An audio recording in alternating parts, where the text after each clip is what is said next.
ನಮಸ್ತೆ ಗೆಳೆಯರೆ. ಇತ್ತೀಚೆಗೆ ಕಳೆದ ವಾರ ನಮ್ಮ ಬೆಂಗಳೂರಿನಲ್ಲಿ ಅತಿಘೋರ ಅತಿ ಭಯಂಕರ ದುರಂತವೊಂದು ನಡೆಯುತ್ತೆ.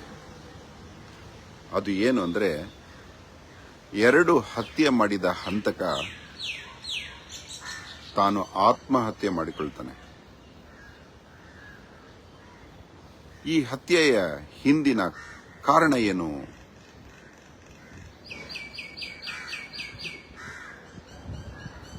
ಈ ಕ್ರೂರ ಹತ್ಯೆ ಒಂದು ಬಾಲಕಿಯ ಹತ್ಯೆ, ಇನ್ನು ಮೇಜರ್ ಕೂಡ ಆಗಿಲ್ಲ. ಬಾಲಕಿಯ ಹತ್ಯೆ, ಕುಮಾರಿಯ ಹತ್ಯೆ, ಆಕೆಯ ತಾಯಿಯ ಹತ್ಯೆ, ಅದನ್ನು ಮಾಡಿದ ಆ ಬಾಲಕಿಯ ತಂದೆಯ ಆತ್ಮಹತ್ಯೆ. ಇದನ್ನ ನೀವು ಆತ್ಮಹತ್ಯೆ ಅಂತ 3 ಜನದ್ದು ಕನ್ಸಿಡರ್ ಮಾಡಿದ್ರೆ ಅದು ತಪ್ಪಾಗುತ್ತೆ. ಆತ್ಮಹತ್ಯೆ ಮಾಡಿಕೊಂಡ ಆ ವ್ಯಕ್ತಿ ತಾನು ಮಾಡಿದ ತಪ್ಪಿಗೆ ಆ 2 ಮುಗ್ಧರನ್ನ ಕೊಲೆ ಮಾಡಿದ್ದಾನೆ. ಈ ಕೊಲೆಗಳಿಗೆ ಕಾರಣ ಏನು? ಅವನು ಆಡಿದ ಆನ್ಲೈನ್ ಜೂಜು, ವೈಟ್ ಕಾಲರ್ ಅಲ್ಲಿ ಸ್ಕಿಲ್ ಗೇಮ್ ಅಂತ ಹೇಳ್ಕೊಂಡು ಸಮಾಜ ದ್ರೋಹ ಮಾಡ್ತಾ ಇರುವಂತಹ ಆನ್ಲೈನ್ ಗೇಮು. ಅದಕ್ಕೂ ಮುಖ್ಯವಾಗಿ ಅದನ್ನ ಎಂಡಾರ್ಸ್ ಅಂದ್ರೆ ಅದನ್ನ ಅಡ್ವರ್ಟೈಸ್ ಮಾಡ್ತಾ ಇರುವಂತಹ ನಮ್ಮ ಕರ್ನಾಟಕದ ನಟರು. ಅದರಲ್ಲಿ ಮುಖ್ಯ ಕಿಚ್ಚ ಸುದೀಪ. ಕೊರೋನಾ ಟೈಮಲ್ಲಿ ಅವನು ಆರಂಭ ಮಾಡಿದ ಆನ್ಲೈನ್ ಗ್ಯಾಮ್ಲಿಂಗ್ ನ ಅಡ್ವರ್ಟೈಸ್ಮೆಂಟ್ ಇಂದ ಸುಮಾರು ಆತ್ಮಹತ್ಯೆಗಳಾದವು. ಎಣಿಸುವುದಕ್ಕೂ ಆಗದಷ್ಟು ಆತ್ಮಹತ್ಯೆಗಳಾದವು. ದರ್ಶನ್ ಮಾಡಿದ ಒಂದು ಕೊಲೆಗೆ ಅವನು ಅರೆಸ್ಟ್ ಆಗೋದಾದ್ರೆ, ಈ ಸರಣಿ ಕೊಲೆಗಳಿಗೆ ಅಂದ್ರೆ ಆತ್ಮಹತ್ಯೆಗಳು ಮಾಡಿಕೊಂಡವರು ಮನೆಯ ಮಕ್ಕಳನ್ನು ಕೊಂದಿದ್ದಾರೆ. ಒಬ್ಬ ಅಂತೂ ತಮ್ಮ ಕಾಲಿಗೆ ಮಕ್ಕಳನ್ನ ನೇಣಾಕ್ಬಿಟ್ಟು ಅವನು ಹಗ್ಗಕ್ಕೆ ನೇಣಾಕೊಂಡ. ಆ ಕಾಲದಲ್ಲೇ, ಆ ಕರೋನಾ ಸಮಯದಲ್ಲೇ. ಈ ಎಲ್ಲ ಹತ್ಯೆಗಳಿಗೂ ಕಾರಣವಾದ ಕಿಚ್ಚ ಸುದೀಪನು ಅರೆಸ್ಟ್ ಆಗಲೇಬೇಕು. ಅದಲ್ಲದೆ ಇಷ್ಟೆಲ್ಲ ನಾವು ಅವೇರ್ನೆಸ್ ಮೂಡಿಸಿ, ಕರ್ನಾಟಕ ಎಲ್ಲ ತುಂಬಾ ಅವೇರ್ನೆಸ್ ಮೂಡಿಸಿ, ಜೂಜಾಡಬೇಡಿ ಅಂತ ಹೇಳಿ ಜೂಜಾಡುವ ಇವರನ್ನ ಖಂಡಿಸಿದಾಗ ಇವರು ನಮ್ಮ ಬಾಯಿ ಮುಚ್ಚಿಸಲಿಕ್ಕೆ ಹಿಡಿದ ಆಯುಧ ಮನೆಯ ಹೆಣ್ಣು ಮಕ್ಕಳ ಮೇಲೆ ಅಟ್ಯಾಕ್, ಅಂದ್ರೆ ಆನ್ಲೈನ್ ಅಟ್ಯಾಕ್. ಅವರ ಫೋಟೋಗಳನ್ನೆಲ್ಲ ಫೇಸ್ಬುಕ್ ಅಲ್ಲಿ ತಗೊಂಡು ಮಾರ್ಫಿಂಗ್ ಮಾಡಿಸಿ ತಮ್ಮ ಚಟನಟ ಬಟರಿಂದ ಅವುಗಳನ್ನ ನಿಂದಿಸಿ, ಹೆಣ್ಣ ನಿಂದನೆಗಳನ್ನು ಮಾಡಿಸಿ, ಮನೆ ಮೇಲೆ ಅಟ್ಯಾಕ್ ಮಾಡಿಸಿ, ಇನ್ನೂ ಕೇಸ್ ನಡೀತಾ ಇದೆ. ಇದನ್ನ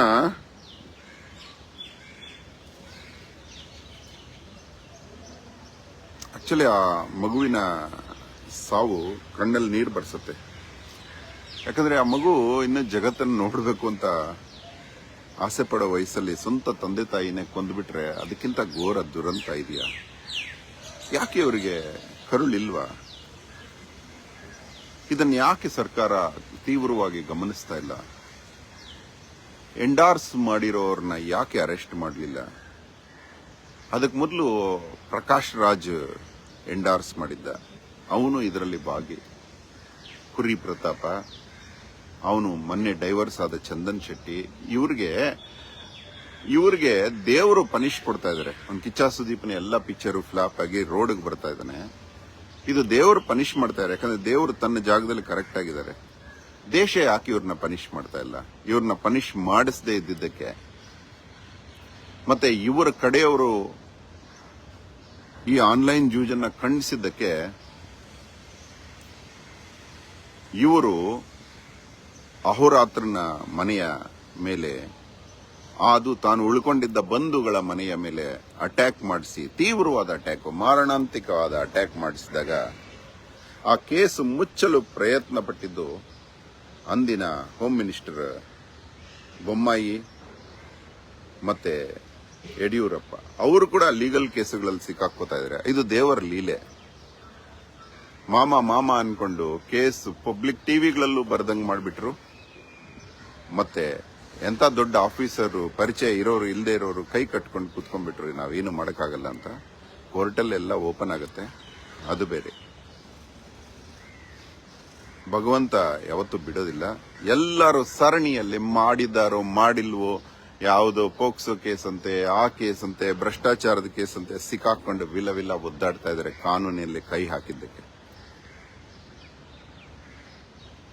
ನೀವೇ ಹೇಳಿ, ಇವತ್ತು ಈ 3 ಜನರ ಮರಣಕ್ಕೆ, ಆ ಇಬ್ಬರ ಹತ್ಯೆಗೆ, ಆ ಒಬ್ಬನ ಆತ್ಮಹತ್ಯೆಗೆ ಕಾರಣ ಹೌದೋ ಅಲ್ವೋ ಕಿಚ್ಚ ಸುದೀಪ ಮತ್ತು ಅವನ ಸಂಗಡಿಗರು. ಅಂದ್ರೆ ಅವನ ಹಾಗೆ ರಮ್ಮಿ ಆಡಿ ಕ್ಯಾಶ್ ಗೆಲ್ಲಿ ಅಂತ ಹೇಳಿದ ಈ ಜನ, ನೀವೇ ಹೇಳಿ. ಇದು ವೈಟ್ ಕಾಲರ್ ಹತ್ಯೆಗಳಾದಂಗ ಆಯ್ತಿದು. ಅಂದ್ರೆ ತಾನು ಸಿಕ್ಕಾಕೊಳ್ಳದೆ, ಅವನು ದರ್ಶನ್ ತಾನು ಮಾಡಿ ಸಿಕ್ಕಾಕೊಂಡ, ಇವರು ಮಾಡಿಸಿ ಕಾಲರ್ ಎತ್ಕೊಂಡು ಓಡಾಡ್ತಾ ಇದ್ದಾರೆ. ಇಂಥವ್ರಿಗೆ ಕರ್ನಾಟಕದ ಕೆಲವು ಯೂನಿವರ್ಸಿಟಿಗಳು ಡಾಕ್ಟರೇಟ್ ಕೊಡೋದಂತೆ, ಇವನು ಅದನ್ನ ಕಾಲಲ್ಲಿ ಬೇಡ ಅಂತ ಒದಿಯೋದಂತೆ. ನನಗೆ ಬೇಡ ಅಂತ ಅಂದ್ರೆ ಅಲ್ಲಿಗೇನೋ ಇವನು ದೊಡ್ಡ ಹೀರೋ ಅಂತ.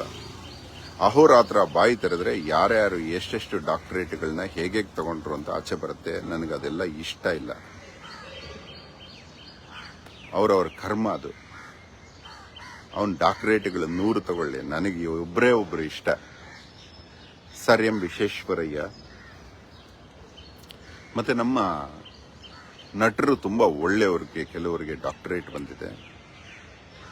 ಸರ್ ಎಂ ವಿಶ್ವೇಶ್ವರಯ್ಯನಿಗೆ ವಿಶ್ವದಾದ್ಯಂತ ಯೂನಿವರ್ಸಿಟೀಸ್ ಕೊಟ್ಟ ಡಾಕ್ಟರೇಟ್ಗಳು ಎಷ್ಟು ಅಂದ್ರೆ, ಇದುವರೆಗೂ ವಿಶ್ವದಲ್ಲಿ ಅವರಷ್ಟು ಡಾಕ್ಟರೇಟ್ ಯಾರಿಗೂ ಸಿಕ್ಕಿಲ್ಲ. ಸರಾಸರಿ 25 ಡಾಕ್ಟರೇಟ್ಗಳು ಸಿಕ್ಕಿದೆ ವಿಶ್ವೇಶ್ವರಯ್ಯನವರಿಗೆ. ನಮ್ಮ ಕರ್ನಾಟಕದ, ನಮ್ಮ ಚಿಕ್ಕಬಳ್ಳಾಪುರದ, ನಮ್ಮ ಮುದ್ದೇನಹಳ್ಳಿಯ ವಿಶ್ವೇಶ್ವರಯ್ಯ ಜೀವನದಲ್ಲೂ ಪರಿಪೂರ್ಣ. ಯಾವ ಡಾಕ್ಟರ್ ಕೂಡ ಬದುಕಕ್ಕಾಗತ್ತಾ ಇಲ್ವೋ, ಅವರು ಡಾಕ್ಟರ್ ಓದದೇ ಇದ್ರು ಕೂಡ 102 ವರ್ಷ ಬದುಕಿದಂತ ಮಹಾನುಭಾವ. ಅಷ್ಟೇ ಡಿಸಿಪ್ಲಿನ್ಡ್ ಸೋಲು. ಎಷ್ಟು ತಿನ್ಬೇಕು ಅಂದ್ರೆ ಅಷ್ಟೇ ತಿನ್ನೋದು, ಇಷ್ಟು ಗ್ರಾಮ್ ತಿನ್ಬೇಕು ಅಂದ್ರೆ ಅಷ್ಟೇ ಗ್ರಾಮ್ ತಿನ್ನೋದು, ಇಷ್ಟು ಸಮಯ ಅಂದ್ರೆ ಅಷ್ಟೇ ಸಮಯ, ಇಷ್ಟೊತ್ತಿಗೆ ಟೈ ಬಿಚ್ಚಬೇಕು ಅಂದ್ರೆ ಅಷ್ಟೊತ್ತಿಗೆ ಟೈ ಬಿಚ್ಚೋದು. ಆ ರೀತಿ ಬದುಕೋಕ್ ಆಗಲ್ಲ ಬಿಡಿ ಎಲ್ಲರಿಗೂ. ನಾವು ಆ ಕಿಚ್ಚನನ್ನ ಮೊಟ್ಟ ಮೊದಲಿಗೆ ಷಂಡ ಕಿಚ್ಚ, ನಾಮರ್ದ ಕಿಚ್ಚ, ನಪುಂಸಕ ಕಿಚ್ಚ, ನಿರ್ಲಿಂಗಿ ಕಿಚ್ಚ ಅಂತ ಕರೆದಿದ್ದು ಯಾಕೆ ಅಂತ ನಿಮ್ಗೆಲ್ಲ ಅನ್ನಿಸ್ಬೋದು. ಇದು ಅಸಭ್ಯನ? ಇಲ್ಲ, ಇದು ಚಾಣಕ್ಯ ನೀತಿ. ಅವನು ನಮ್ಮ ಮನೆಯ ಹೆಣ್ಣು ಮಕ್ಕಳ ಹಣೆಯ ಮೇಲೆ ಚಪ್ಪಲಿ ಇಡಿಸಿ ಹರಾಜ್ ಹಾಕಿದೀವಿ, ಇಷ್ಟಕ್ಕೆ ಮಾರಾಟಕ್ಕೆ ಇಟ್ಟಿದ್ದೀವಿ ಅಂತ ಓಪನ್ ಆಗಿ ಫೇಸ್ಬುಕ್ ಅಲ್ಲಿ ಅವನದೇ ಆದ ಅವನೇ ನಡೆಸುತ್ತಿರುವ ಪೇಜುಗಳಲ್ಲಿ ಹಾಕಿಸ್ಕೊಂಡ. ಅಹೋರಾತ್ರ ಬಾಯಿ ಮುಚ್ತಾನೆ ಅಂತ. ಇವಾಗ ನಾನು ಅವನ ಮುಗ್ಧ ಮಗುವನ್ನ ನಿಂದಿಸಲೇ? ಅಸಹ್ಯ ಅಲ್ವಾ ಅದು? ಅವನ ಧರ್ಮಪತ್ನಿ ನನಗೆ ಭಗಿನಿ ಸಮಾನ, ಅಂದ್ರೆ ತಂಗಿಯ ಸಮಾನ. ಆಕೆಯನ್ನು ನಿಂದಿಸಲೇ? ಅವನ ತಾಯಿ ನನಗೆ ಸ್ವಂತ ತಾಯಿಯ ಸಮಾನ. ಆ ತಾಯಿಯನ್ನು ನಿಂದಿಸಲೇ? ಥೂ, ಅಂತಹ ಕೆಲಸ ನನಗೆ ಇಷ್ಟವಿಲ್ಲ. ಹಾಗಾಗಿ ಚಾಣಕ್ಯ ಹೇಳ್ತಾನೆ, ನಿಮ್ಮ ಹೆಣ್ಣ ನಿಂದನೆ ಮಾಡೋದು, ಶೋಷಣೆ ಮಾಡೋದು, ಅತ್ಯಾಚಾರ ಮಾಡುವ ಅತ್ಯಾಚಾರಿಗಳನ್ನ ನರಿದ್ರಾಕ್ಷಿಯ ತರ ಷಂಡ ನಪುಂಸಕ ನಾಮರ್ದ ನಿರ್ಲಿಂಗರೆನ್ನಿ. ಆಗ ಅವರು ಅವಮಾನ ತಡ್ಕೊಳಕ್ಕಾಗದೆ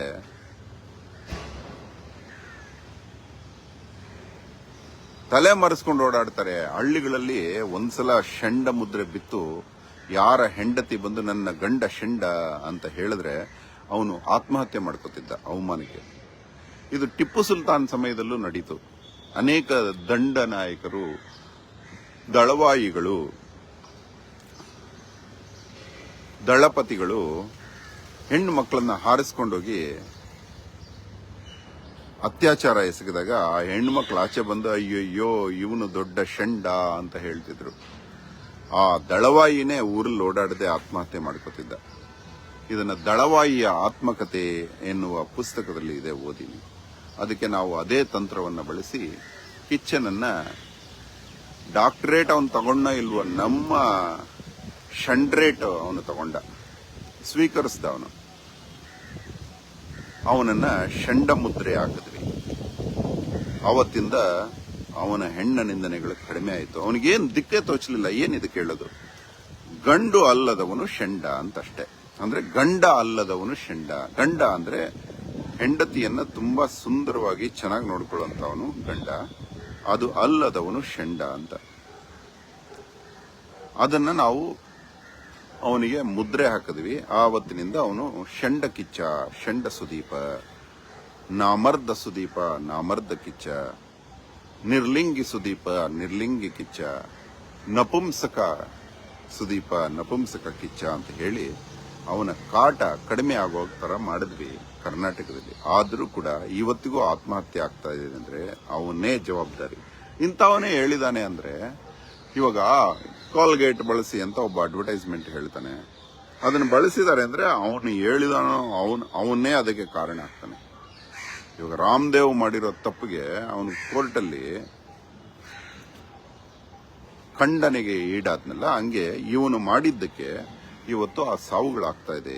ಇದನ್ನ ಯಾಕೆ ಸರ್ಕಾರ ಪರಿಗಣಿಸ್ತಾ ಇಲ್ಲ? ಹಿಂದಿನ ಸರ್ಕಾರಗಳು ಇವನಿಗೆ ತಾಳೆ ಹಾಕಿ ಇವನಿಗೆ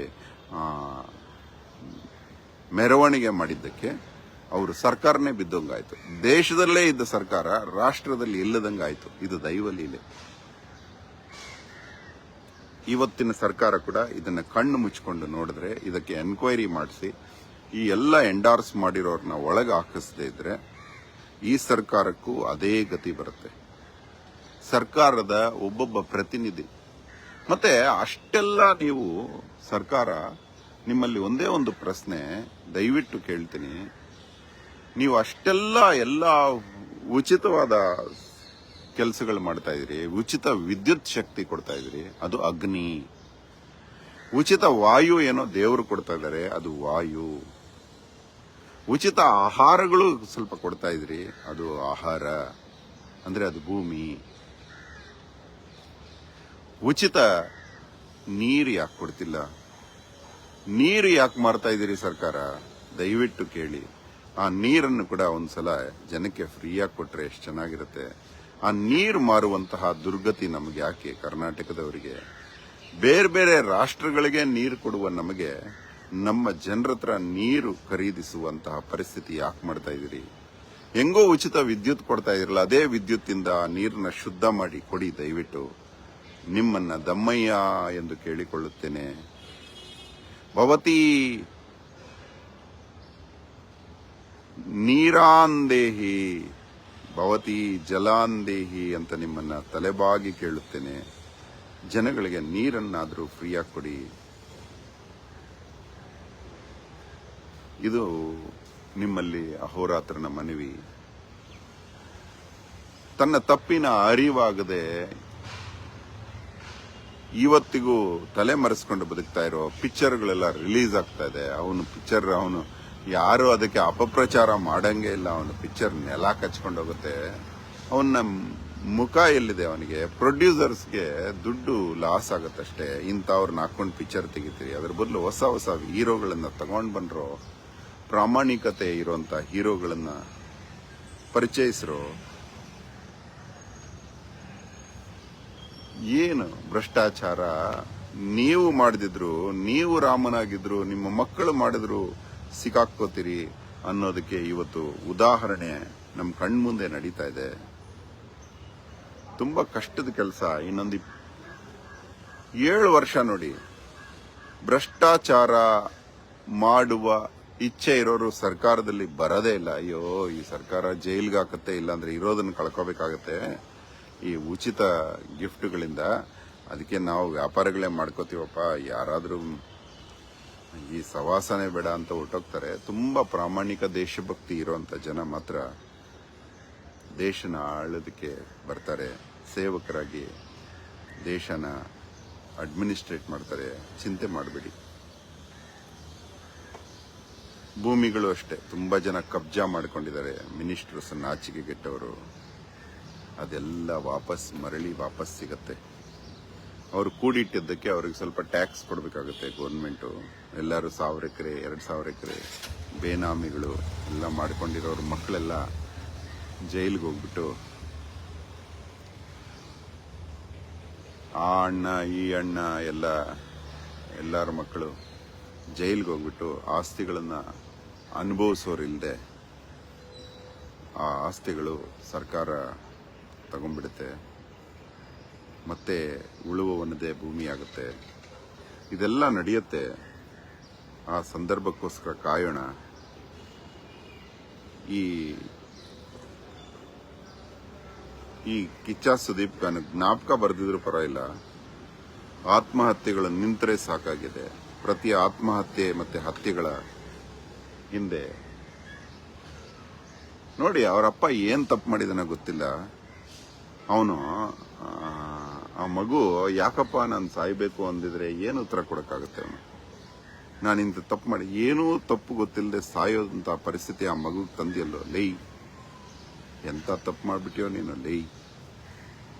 ಒಂದ್ಸಲ ಆಚೆ ಬಂದು ರಮ್ಮಿ ಆಡಬೇಡಿ, ಹಣ ಕಳ್ಕೊತೀರಿ, ಆತ್ಮಹತ್ಯೆ ಮಾಡ್ಕೋತೀರಿ ಅಂತ ಹೇಳಿ ಪಾಪ ತೊಳ್ಕೊಳಕ್ಕೂ ಆಗ್ತಾ ಇಲ್ವಲ್ಲ ಲೈ ನಿನಗೆ. ಕಿಚ್ಚ ಸುದೀಪ, ಪ್ರತಿ ಆತ್ಮಹತ್ಯೆ ಹತ್ಯೆಗಳಲ್ಲಿ ನೀನು ಜ್ಞಾಪಕ ಬರೋಂಗೆ ಯಾಕಾಗತ್ತೋ ಗೊತ್ತಿಲ್ಲ. ನಿನ್ನ ಕರ್ಮ, ನಿನ್ನ ದುರ್ಗಂಧ ನಮಗೆ ಸಿಗದ ಹಾಗೆ ಕರ್ನಾಟಕದಲ್ಲಿ ಆತ್ಮಹತ್ಯೆಗಳೇ ಇಲ್ದಂಗಾಗ್ಲಿ ಅಂತ ಆ ಭಗವಂತನಲ್ಲಿ ಬೇಡ್ಕೋತಾನೋ ಅಹೋರಾತ್ರ. ಇನ್ನು ನೀನು ಮಾಡಿಸಿದ ಆ ಅಟ್ಯಾಕ್ಗೆ ಕೋರ್ಟಲ್ಲಿ ಬಂದು ನಿಂತು ಉತ್ತರ ಹೇಳಕ್ ಸಿದ್ಧನಾಗಲ್ಲ ಈ ಕಿಚ್ಚ ಸುದೀಪ. ಆ ನಿನ್ನ ಹುಡುಗರು ಬರ್ತಾರೆ ಕೋರ್ಟ್ ಹತ್ರ ತಿನ್ನೋಕ್ಕೂ ಇಲ್ಲದ ಹಾಗೆ. ಒಂದ್ ದಿವಸ ಮಾನ್ಯ ನ್ಯಾಯಾಧೀಶರು, ನೀವು ಮಾಡಿದ ತಪ್ಪಿಗೆ ಎದುರು ಮನುಷ್ಯನಿಗೆ ತೊಂದರೆ ಆಗ್ತದೆ, ಫೈನ್ ಕಟ್ಟಿ ಅಂದ್ರೆ ಎಲ್ಲರ ಜೋಬ್ ತಡವಿದ್ರು 500 ರೂಪಾಯಿ ಸಿಗ್ಲಿಲ್ಲ. ಎಂತ ಪರಿಸ್ಥಿತಿಲಿ ಇಟ್ಟಿದ್ಯೋ ನಿನಗೋಸ್ಕರ, ನೀನು ಹೇಳಿದ ಕೆಲಸ ಮಾಡಿದ್ದಕ್ಕೆ ಅವ್ರನ್ನ. ಎಂತ ಪರಿಸ್ಥಿತಿ. ನೀನು ಅದೇ ಕೋರ್ಟಿಗೆ ಬಂದು ನೀನು ನಿನ್ನ ತಪ್ಪಿನ ವಿಚಾರನ ಮಾತಾಡುವಂತ ಪರಿಸ್ಥಿತಿ ಬರುತ್ತಲ್ಲೇ. ಅದೇ ದರ್ಶನ್ ಪಕ್ಕದ ರೂಮ್ಗೆ ನೀನು ಹೋಗದೇ ಇದ್ರೆ ಅವಾಗ ಕೇಳಲ್ಲೇ. ಎಂತ ಬದುಕೋ ನಿಂದಲ್ಲೇ. ಏನಲ್ಲೇ ಬಾಯಲ್ಲಿ ಸಿಗರೇಟ್ ಇಲ್ಲದೆ ಪಿಕ್ಚರ್ ಇಲ್ಲ, ನಿನ್ನ ಬದುಕು ಹೆಂಗೆ ಅಂತ ತೋರಿಸ್ಕೊಡ್ತಾ ಇದೀಯಾ. ಕುಡಿತಾನಂತೆ, ಒಬ್ಬೊಬ್ಬೊಬ್ಬೊಬ್ಬೊಬ್ಬ. ನೀನು ಪ್ರತಿ ಆತ್ಮಹತ್ಯೆಗೂ ಕರ್ನಾಟಕದ ಯುವಕರು ಪುಟಿದದ್ದು ನೀನೇ ಕಾರಣ ಅಂತ ಹೇಳೋಂಗ್ ಮಾಡ್ಕೊಂಡಿದೀಯಲ್ಲೇ. ಎಷ್ಟು ಚೆನ್ನಾಗಿ ದರ್ಶನ್ಗ ನಿನ್ನ ಹತ್ರ ಕ್ಲಾಸ್ ತಗೋಬೇಕಾಗಿತ್ತು. ಎಷ್ಟು ಚೆನ್ನಾಗಿ ಹತ್ಯೆಗಳು ಮಾಡ್ತೀಯ ನೀನು. ಎಷ್ಟು ಚೆನ್ನಾಗಿ ನೋಡೋ, ಕೈಗೆ ಮೈಗೆ ಒಂದು ಶರ್ಟ್ಗೂ ಒಂದು ರಕ್ತದ ಕಲೆ ಇರೋದಿಲ್ಲ ನೀನ್ ಮಾಡೋ ಹತ್ಯೆಗಳಲ್ಲಿ. ನೀನ್ ಮನ್ಸಲ್ಲಿ ಇದ್ದಕ್ಕೆ ಮಾಡ್ತೀಯಲ್ಲೇ. ಯಾರೋ ಹೇಳ್ಕೊಟ್ರಿ? ಎಲ್ಲೋ ಟ್ರೈನಿಂಗ್ ತಗೊಂಡೆ ನೀನು? ಎಂತ ಅದ್ಭುತ ಕಣ ನೀನು. ಅವನನ್ನ ಹೆಣ್ಣ ನಿಂದನೆ ಮಾಡಿದ್ದಕ್ಕೆ ಅವನು ಹತ್ಯೆ ಮಾಡಿ ಸಿಕ್ಕಾಕೊಂಡ. ನೀನು ಏನೇನೋ ಟೆಕ್ನಿಕ್ಸ್ ಮಾಡಿದ್ಯಲ್ಲ ನಿನ್ನ ಹುಡುಗರನ್ನೆಲ್ಲ ಬಿಟ್ಟು. ಬಾ, ಹೊಸಕೋಟೆ ಕಬಾಬ್ ಮಾಡಿಸ್ತೀಯಾ ಅಹೋರಾತ್ರ? ನನ್ನ ಹೊಸಕೋಟೆ ಕಬಾಬ್ ಮಾಡಿಸ್ತಾನಂತಪ್ಪ ಕಿಚ್ಚ. ಮತ್ತೆ ಹೆಣ್ಮಕ್ಳನ್ನ ಆಕ್ಷನ್ ಮಾಡ್ತಾನಂತೆ ಫೇಸ್ಬುಕ್ ಅಲ್ಲಿ. ಅವನೊಬ್ಬ ಸಂಜಯ್ ಯತೀಶ್ ಅಂತ, ನಿಮಗೆ ಕೇರ್ಫುಲ್ ಆಗಿರಿ, ಅವನು ತುಂಬಾ ಡೇಂಜರಸ್. ಅವನಿಗೆ ನೆಟ್ವರ್ಕ್ ಇದೆಯಂತೆ, ಹೆಣ್ಮಕ್ಳನ್ನ ಟ್ಯಾಗ್ ಹಾಕಿ ಫೇಸ್ಬುಕ್ ಅಲ್ಲಿ ಮಾರೋ ಅಷ್ಟು ನೆಟ್ವರ್ಕ್ ಇದೆಯಂತೆ. ಅವನನ್ನು ಕರ್ನಾಟಕದ ಪೊಲೀಸ್ ಇನ್ನೂ ಅರೆಸ್ಟ್ ಮಾಡಲಿಲ್ಲ. ದಾಖಲೆಗಳಿದೆ ಅಹೋರಾತ್ರನ ಹತ್ರ.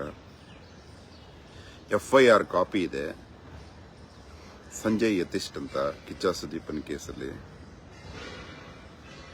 ಅವನೊಬ್ಬ ಬಸವ ಅನ್ನೋನು, ಅವನ ಆರ್ಮಿಲಿದ್ದ. ಅವನು ಹೆಣ್ಣು ಮಕ್ಕಳನ್ನ ಕೈ ಕಟ್ಟಾಕ್ಬಿಟ್ಟು ಅತ್ಯಾಚಾರ ಮಾಡ್ತಾನಂತೆ. ಇಂಥ ಸ್ಟೇಟ್ಮೆಂಟ್ ಕೊಡೋರೆಲ್ಲ ಆರಾಮಾಗಿ ಬೀದಿ ಬಸವ ಅಂತ ಓಡಾಡ್ಕೊಂಡಿದ್ದಾರೆ. ಹೇಳಿ, ಹೆಂಗೆ ನೀವೆಲ್ಲ ಇಂಥವ್ರ ಮಧ್ಯೆ ಬದುಕೋಕೆ ಸಾಧ್ಯ? ಹೇಳಿ. ಲೇ ಕಿಚ್ಚ ಸುದೀಪ, ಇವಾಗ ಅವನೊಬ್ಬ ನಿನ್ನೆ ಮರ್ಯಾದೆಯಿಂದ ಫೋನ್ ಮಾಡಿದೆ, ಶರತ್ ಲೋಹಿತಾಶ್ವ ಅಂತ. ಇದೆ ಯಾಕಪ್ಪ ಹಿಂಗೆ ಅಡ್ವರ್ಟೈಸ್ಮೆಂಟ್ ಕೊಡ್ತೀರಿ ಅಂದ್ರೆ ಫೋನ್ ಇಟ್ಬಿಟ್ಟ. ಮತ್ತೆ ಫೋನೇ ಎತ್ತುತ್ತಾ ಇಲ್ಲ ಅವನು. ಹೇಳಿ ಅವನೊಬ್ಬ ಏನಂತ ಹೇಳಿ ಅವನ್ನ. ಅವನು ಕೂಡ ದುಡ್ಡುಗೋಸ್ಕರ ಆತ್ಮಹತ್ಯೆಗಳಿಗೆ ಇಳಿದಿದ್ದಾನೆ. ಈ ಜನಗಳ ಆತ್ಮಹತ್ಯೆಗೆ ಕಾರಣ ಆಗ್ತಾ ಇದ್ದಾನೆ. ಇನ್ನೊಬ್ಬ ಕಾರ್ತಿಕ್ ಅಂತ, ಅವನು ಎಲ್ಲೋ ಬಿಗ್ ಬಾಸ್ ಅಲ್ಲಿ ಬಂದಿರಬೇಕು. ಕಾರ್ತಿಕ್ ಅಂತ ಅವನು ಕೂಡ ರಮ್ಮಿ ಆಡಿ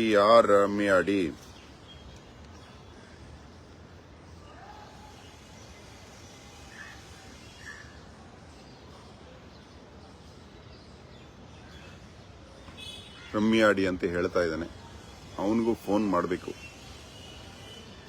ಇವ್ರಿಗೆಲ್ಲ ಮಾನ ಮರ್ಯಾದೆ ಇದೆಯಲ್ಲ. ಅವರಪ್ಪ ಹೆಂಗ್ ಬದುಕಿದ್ರು. ಪಿಕ್ಚರ್ ಅಲ್ಲಿ ಬರೀ 5,000 ಸಿಕ್ಕಿದ್ರೆ ಅದನ್ನು ಉಳಿಸ್ಕೊಂಡು ಪಾಪ ಒಳ್ಳೆ ಮನೆ ಕಟ್ಟಿದ್ರು. ಇವನು ಈ ದುಷ್ಟ ಫೋನ್ ಇಟ್ಬಿಡ್ತಾನೆ. ತಿದ್ಕೊಳ್ಳಕ್ಕೂ ಟ್ರೈ ಮಾಡಲಿಲ್ಲ.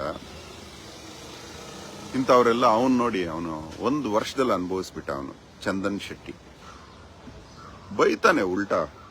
ಯಾರು ಪೊಲೀಸ್ ಕಂಪ್ಲೇಂಟ್ ಕೊಡ್ತೀನಿ, ನಾವು ಕಾಯ್ತಾ ಇದ್ದೀವಿ, ನೀವೆಲ್ಲ ಪೊಲೀಸ್ ಕಂಪ್ಲೇಂಟ್ ಕೊಡಿ, ಅಹೋರಾತ್ರನ ಮೇಲೆ ಪೊಲೀಸ್ ಕಂಪ್ಲೇಂಟ್ ಕೊಡಿ. ನಾನು ಪೊಲೀಸ್ ಅವ್ರನ್ನ ಕೇಳಬೇಕು ಅಂತಿದ್ದೀನಿ. ಹಾಕಿ ಸರ್, ಬೇಡಿ ನನಗೆ. ಯಾಕಂದ್ರೆ ಆತ್ಮಹತ್ಯೆಗಳ ವಿರುದ್ಧ ನಿಂತು ಇವರ ಜೂಜಾಟವನ್ನ ಖಂಡಿಸಿದ್ದೀನಿ ಸರ್. ರಾಜಾರೋಷವಾಗಿ ಹೇಳ್ತೀನಿ ಸರ್. ಕಾಲರ್ ಎತ್ಕೊಂಡು ಹೇಳ್ತೀನಿ ಸರ್. ಮೀಸೆ ತಿರುಕೊಂಡು ಹೇಳ್ತೀನಿ ಸರ್. ಬೇಡಿ ಹಾಕಿ ಸರ್. ಹೊಡೀರಿ ಸರ್ ಇವನ್ನ. ಸರ್ ಬಟ್ಟೆ ಬಿಚ್ಚಿಸ್ಬಿಟ್ಟು ಆ ಪುನೀತ್ ಕೇರಹಳ್ಳಿ ನಾ ಹೊಡೆದಂಗೆ ಹೊಡೀರಿ ಸರ್. ಹೊಡೆದ್ರಂತೆ ನೀವು. ನಾನಂತೂ ಖುಷಿ ಪಟ್ಬಿಡ್ತಿದ್ದೆ. ನಾನು ಬಟ್ಟೆ ಹಾಕೊಂಡಿರೋದೇ ಪೊಲೀಸ್ಗೋಸ್ಕರ. ಯಾಕಂದ್ರೆ ಬಟ್ಟೆ ಹಾಕೊಳ್ಳದೆ ಇರೋದು ಇಲ್ಲೀಗಲ್ಲು ಅಂತ. ಬಟ್ಟೆ ಹಾಕೊಂಡಿರೋದು ಸಮಾಜಕ್ಕೆ ಅವಮಾನ ಮಾಡಬಾರ್ದು ಅಂತ ಹಾಕೊಂಡಿದ್ದೀನಿ ನಾನು. ಅದೇ ಪೊಲೀಸೇ ಬಟ್ಟೆ ಬಿಚ್ಚಿಸಿದ್ರೆ ಖುಷಿಯಾಗಿ ಬಿಚ್ಚಿಬಿಡ್ತೀನಿ. ಯಾಕಂದ್ರೆ ನನಗೆ ನನ್ನ ಸಂತತ್ವ ಒಳಗಡೆ ಅವಮಾನ ಅನ್ಕೊಳ್ಳೋದೇ ಇಲ್ಲ. ನಾನು ಅಕ್ಕ ಮಹಾದೇವಿ ಅವರ ದಾರಿಯಲ್ಲಿ ನಡೆಯುವ ಗುಣ ಇರೋಂತ ಅವ್ರ ಹತ್ರ ನಂದು ಇಷ್ಟ. ನನಗೆ ಅಮ್ಮ ತಾಯಿ ನನಗೆ ಬಟ್ಟೆನ ಆ ರೀತಿ ಬಟ್ಟೆ ಬಿಚ್ಚಿಸಿ ಹೊಡೀರಿ ಸರ್ ನನ್ನ. ಯಾಕಂದ್ರೆ ಜೂಜಾಟ ನಿಲ್ಲಿಸ್ತಾ ಇದ್ದೀನಿ. ಆ ಚಿಕ್ಕ ಮಕ್ಕಳ ಹತ್ಯೆ ನಿಲ್ಲಿಸ್ತಾ ಇದ್ದೀನಿ. ಆ ಕಿಚ್ಚ ಸುದೀಪ ನಿಮಗೆ ಹೆಚ್ಚಾಗಿದ್ರೆ ಸರ್, ಅಹೋರಾತ್ರ ನನ್ನ ಕತ್ತೆಯ ಮೇಲೆ ಕೂಡಿಸಿ ಮಸಿ ಬೆಳೆದು ಉಲ್ಟಾ ಕೂಡಿಸಿ ಮೆರವಣಿಗೆ ಮಾಡಿ ಸರ್ ದೇವ್ರೆ ಅಂತ ಕೇಳ್ಕೊತೀನಿ. ಕೊಡ್ರೋ ಕಂಪ್ಲೇಂಟು,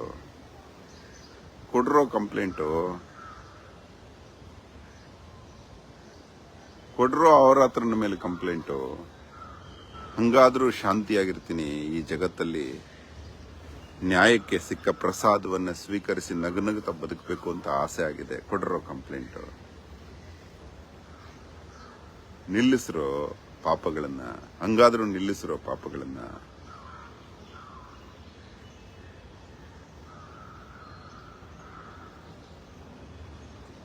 ಹೊಟ್ಟೆ ಉರಿಸ್ತಾ ಇದೀರಲ್ರೋ. ಆ ಮಕ್ಕಳ ಜಾಗದಲ್ಲಿ ಒಂದು ನಿಮಿಷ ನಿಂತ್ಕೊಳ್ರೋ. ಅಪ್ಪನೇ ಕೊಂದ್ರಂತೆ ಆ ಮಗುನ.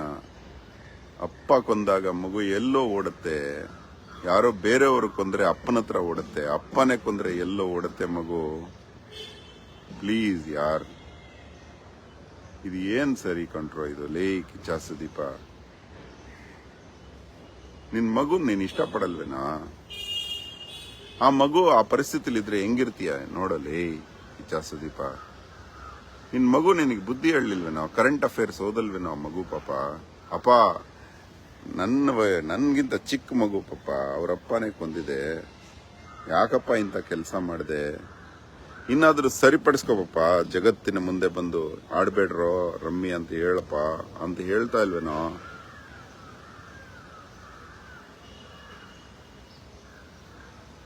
ರೂಮ್ ಆದ್ರೂ ಸ್ವಚ್ಛ ಮಾಡಿಸ್ಕೊಳ್ಳೋ. ದರ್ಶನ್ ಪಕ್ಕದ ರೂಮು ಸ್ವಲ್ಪ ನಿನ್ಗಿರೋ ಸಂಪಾದನೆ ಮಾಡಿರೋ ದುಡ್ಡಲ್ಲಿ ಇಂಟೀರಿಯರ್ಸ್ ಎಲ್ಲ ಮಾಡಿಸ್ಕೊಳ್ಳೋ ಸ್ವಲ್ಪ. ನಿಮ್ಮ ಮಾವನೇ ಅಲ್ಲೇನೋ ಆವತ್ತಿನ ಮಿನಿಸ್ಟ್ರು. ಹೇಳು ನನಗೆ ರೂಮ್ ಸ್ವಲ್ಪ AC ಗಿಸಿ ಹಾಕ್ಕೊಡಿ, ಟಿವಿ ಗಿವಿ ಹಾಕ್ಕೊಡಿ. ನಿನ್ ಕಿಚನ್ ಅಂದ್ರೆ ಇಷ್ಟ ಅಲ್ವಾ? ಒಂದು ಸೈಡಲ್ಲಿ ಕಿಚನ್ ಮಾಡ್ಕೊಡಿ. ಅಲ್ಲೂ ಅಪ್ಲಿಕೇಶನ್ ಹಾಕು ಸಾಹೇಬ್ರಿಗೆ, ನನಗೆ ಮನೆ ಪದಾರ್ಥಗಳು ಬೇಕು, ನಾನೇ ಅಡಿಗೆ ಮಾಡಿಕೊಂಡು ಎಲ್ಲರಿಗೂ ಬಡಿಸ್ತೀನಿ ಅಂತ. ಹೇಳೋ, ರೆಡಿ ಮಾಡ್ಕೊಳ್ಳೋ, ಬಿ ಪ್ರಿಪೇರ್ಡ್. ಇನ್ನು ಮುಂದೆ ಆಗುವ ಆತ್ಮಹತ್ಯೆಗಳನ್ನ ನಿಲ್ಲಿಸಬೇಕು ಅಂದ್ರೆ ಬಂದು ಹೇಳ್ರೋ, ರಮ್ಮಿ ಆಡಬೇಡಿ, ಕ್ಯಾಶ್ ಗೆಲ್ಲಬೇಡಿ, ಇದರಿಂದ ಸಾಯ್ತಿರೋ ನೀವು ಅಂತ ಹೇಳ್ರೋ. ನೀವು ನೆಗೆದು ಬಿದ್ದು ಸಾಯೋ ಸಂದರ್ಭಕ್ಕೆ ಕಾಯ್ಬೇಡ್ರೋ.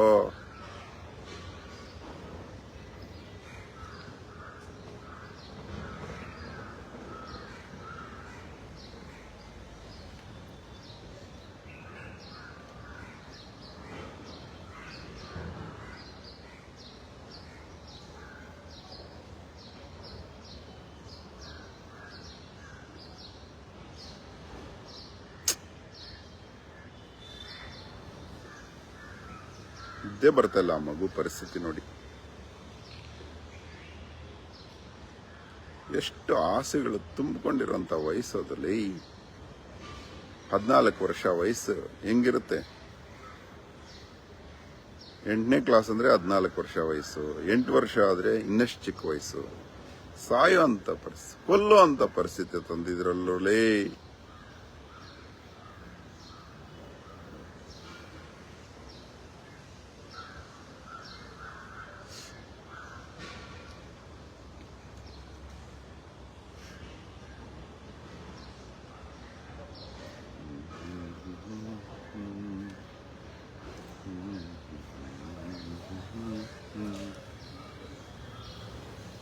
ಯಾಕೆ ಮರದ ಕೆಳಗೆ ಕೂತಿದ್ದಾನೆ ಅಂತನ ಕರ್ನಾಟಕದ ಜನಕ್ಕೆ ಕಲಿಸ್ತಾ ಇದ್ದೀನಿ. ಡಾಕ್ಟರ್ ಇಲ್ಲದೆ ಬದುಕೋದಂಗೆ. ನಿಮಗೆ ಈ ಅಶ್ವತ್ಥ ಮರದ ಕೆಳಗಡೆ ಕೂತ್ಕೊಂಡ್ರೆ ನಿಮಗೆ ಕೂತ್ಕೊಳ್ಳೋದಿಲ್ಲ, ನಿಮ್ಮ ಪೇಷಂಟ್ಸ್ನ ಮಲಗಿಸಿದ್ರೆ ಸಾಕು. ಯಾವ ಹಾಸ್ಪಿಟ್ಲು ಮಾಡಿದಷ್ಟು ಕ್ಯೂರ್ ಮಾಡುತ್ತೆ. ನಿಮಗೆ ಉದಾಹರಣೆ ತೋರಿಸ್ತೀನಿ ರೀ. ನೋಡಿ ಅಶ್ವತ್ಥ ಮರದ ಕೆಳಗಡೆ ಎಫೆಕ್ಟ್ ಹೆಂಗಿದೆ ಅಂತ ನೋಡಿ ಹೇಳ್ತೀನಿ. ನೋಡಿ ಇದು ನೋಡಿ ನೋಡಿ barometric pressure, oxygen in atmosphere, SNS. Barometric pressure 1005.25. ನೋಡಿ ಆಕ್ಸಿಜನ್ ಎಷ್ಟಿದೆ ಇಲ್ಲಿ? 99% ಪ್ಯೂರ್ ಆಕ್ಸಿಜನ್. ಎಲ್ಲೋ ಸಿಗತ್ತೆ ಇಲ್ಲಿ. ಹೆಂಗ್ ಆರೋಗ್ಯವಾಗ್ಬಿಡ್ತಾರೆ ಗೊತ್ತಾ ನಿಮ್ಮ ಮನೆಯವರು? ಯಾಕ್ರೋ 1 ಗಂಟೆ ಕೂತ್ಕೊಳಕ್ ಆಗ್ತಿಲ್ಲ ನಿಮಗೆ? ದೇವ್ರಂತ ಮರದ ಕೆಳಗಡೆ ಇಂಥವು ಹೇಳಿದ್ರೆ ಕೇಳಲ್ಲ ನೀವು. ರಮ್ಮಿ ಆಡಿ, ಅದಾಡಿ, ಇದಾಡಿ ಅಂದ್ರೆ ಕೇಳ್ಬಿಡ್ತೀರಿ. ಇಂಥ ಒಳ್ಳೆ ಕೆಲಸಗಳು ಹೇಳಿದ್ರೆ ಮಾಡಲ್ಲ ನೀವು. ಸ್ವಲ್ಪ ಕನ್ನಡ ಇಂಡಸ್ಟ್ರಿಯಲ್ಲಿ ಒಳ್ಳೇದಾಗ್ತಿದೆಯಂತೆ. ನಾನು ನೋಡಿಲ್ಲ ಪಿಕ್ಚರು. ಜನ ಕೆಲವು ಹೀರೋಗಳು ಏನೇನು ಕೆಟ್ಟ ಚಟಗಳಿಂದ ಏನಾಗುತ್ತೆ ಅಂತ ತೋರಿಸ್ತಾ ಇದ್ದಾರಂತೆ. ಇನ್ನು ಮುಂದೆ ಇನ್ನೂ ಒಳ್ಳೇದಾಗ್ಲಿ, ಕನ್ನಡ ಇಂಡಸ್ಟ್ರಿ ಬೆಳೀಲಿ. ಒಬ್ಬ ಗಿರಿಜಮ್ಮನಲ್ಲಿ ಒಂದು ವಿನಂತಿ. ಭೂತಯ್ಯನ ಮಗ ಅಯ್ಯೋ ಫ್ಯಾನ್ ಅವ್ರ ಹತ್ರ. ಭಕ್ತ ಸಿರಿಯಾಳ ಇವತ್ತಿಗೂ ನೋಡ್ತೀನಿ. ಅಂಥ ಮನೆತನ ಅಲ್ಲಮ್ಮ.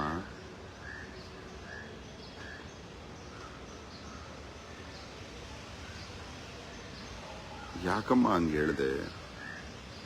ನೀನು ಹೇಳಿದ ಆ ಸ್ಟೇಟ್ಮೆಂಟ್ ಅಮ್ಮ, ಆ ಕೊಲೆಯಾದ ರೇಣುಕಾಸ್ವಾಮಿ ತಾಯಿ ಹೇಳಿದ್ರೆ ಅದು ತ್ಯಾಗ ಆಗತ್ತೆ. ನಿನ್ನ ಮಗ ಅಲ್ಲಲ್ಲಮ್ಮ ಆಗಿದ್ದಲ್ಲಿ. ಕಂಡೋರ್ ಮಗನ ಬಗ್ಗೆ ನಿಮ್ಗೆ ಹೆಂಗೆ ಕರುಣೆ ಬರಬೇಕು? ಕೊಂದವನ ಮೇಲೆ ಕರುಣೆ ತೋರಿಸ್ತಾ ಇದೆಯಲ್ಲಮ್ಮ. ಆ ಕರುಣೆ ಸತ್ತವನ ತಾಯಿ ಮಾತ್ರ ತೋರ್ಸಕ್ ಸಾಧ್ಯ, ಬೇರೆ ಯಾರಿಗೂ ಆ ಯೋಗ್ಯತೆ ಇಲ್ಲ ತಾಯಿ. ಅಷ್ಟೊಂದು ಒಳ್ಳೆ ನಟಿಯಾಗಿ ಹಂಗೆಲ್ಲ ಹೇಳ್ಬಾರ್ದಮ್ಮ.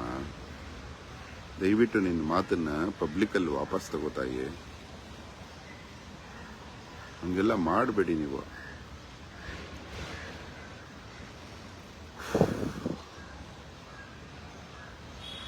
ತುಂಬಾ ಜನ ಅವನು ಯಾರೋ ಹೆಣ್ಣನಿಂದಕ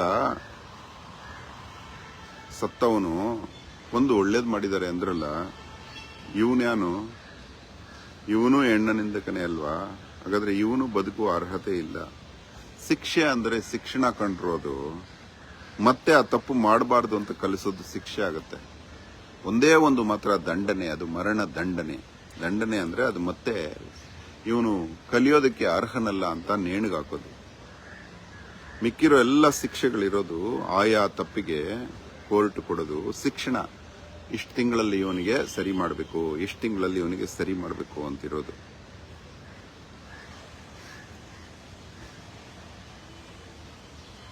ಸುಡದಂತಾದಾಗ ನೆತ್ತಿ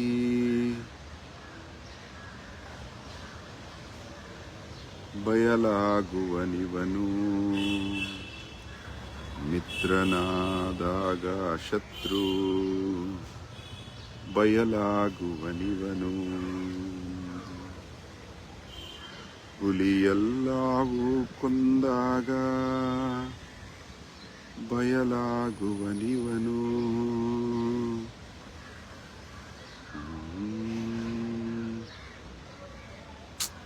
ಈ ಹಾಡು ಕೇಳ್ಬಿಡಿ, ಎಂಡ್ ಮಾಡೋಣ ಲೈವ್ನ.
ಇದು ಉಲ್ಟಾ ಯಾವಾಗ ಆಗುತ್ತೆ ಅಂದ್ರೆ, ಸುಡುವಂತಾದಾಗ ನೆತ್ತಿ ಬಯಲಾಗುವನಿವನು, ಸುಡುವಂತಾದಾಗ ನೆತ್ತಿ ಕಿಚ್ಚ ಸುದೀಪ ಜೈಲಾಗುವನಿವನು, ಎಲ್ಲರಾದಾಗ ಶತ್ರು ಜೈಲ್ ಹೋಗುವನಿವನು, ರಮ್ಮಿ ಆಡಿಸಿದರೆ ಜೈಲಾಗುವನಿವನು, ಹೆಣ್ಣ ನಿಂದನೆ ಮಾಡಿದರೆ ಜೈಲಿಗೆ ಹೋಗುವನು. ಏಯ್ Kichcha Sudeepa, countdown for you. ನಿನ್ನ ಪಾಪಗಳ ಸರಮಾಲೆ ಶುರುವಾಗಿದೆ. ಜೈಲಿಂದ ಬಂದವನು ಜೈಲು ಸೇರದಿರುವನೇ, ಜೈಲೇ ಗತಿ ನಿಮಗೆ. ಧನ್ಯವಾದ. ಅಹೋರಾತ್ರ.